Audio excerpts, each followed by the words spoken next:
Northwestern Pennsylvania has very distinct ties to our first president, George Washington. There's so many stories about his impact on the history of this area.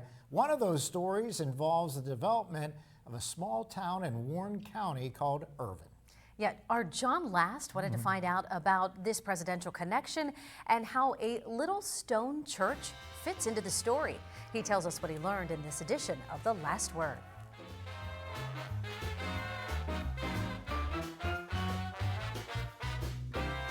This area of Warren County in the community of Irvine is very beautiful. You can imagine what it was like when it was unsettled.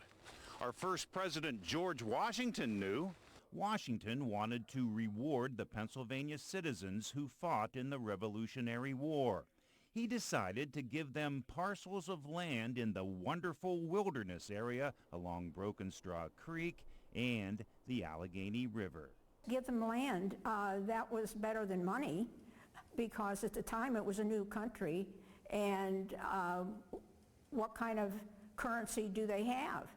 Washington chose General William Irvine to survey the land and divide it into parcels. Irvine was from Carlisle near Harrisburg, but he fell in love with the green hills, the flowing water, and the wild animals. The city guy took a parcel for himself. He loved it so much that he actually bought more land to a total of 3,000 acres. So that's a lot of love. The town of Irvine would eventually be named after the general, but it was his grandson, Dr. William Irvine, who finished building the family mansion called Broken Straw Farm. Dr. Irvine's wife, a socialite named Sarah, began to hold Sunday school classes on the massive front porch for the children of local settlers. So the first week they had 7 children.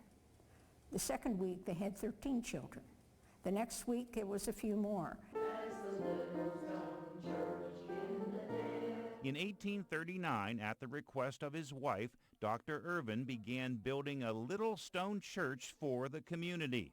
The Irvine Presbyterian Church still stands today. It's a wonderful reminder of the early days of Irvine. These days, the women of the church will occasionally dress as women did in Sarah Irvine's time. They explain the amazing history of the church and the town. It's not entirely a happy story. The first service held in the church was Sarah's funeral. She died shortly after the church was completed. The socialite is buried in the church cemetery, surrounded by the beautiful greenery she came to love.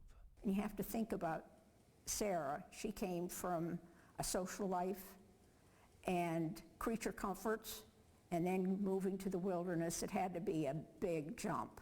With the last word at the Irvine Presbyterian Church, John Last, Erie News Now.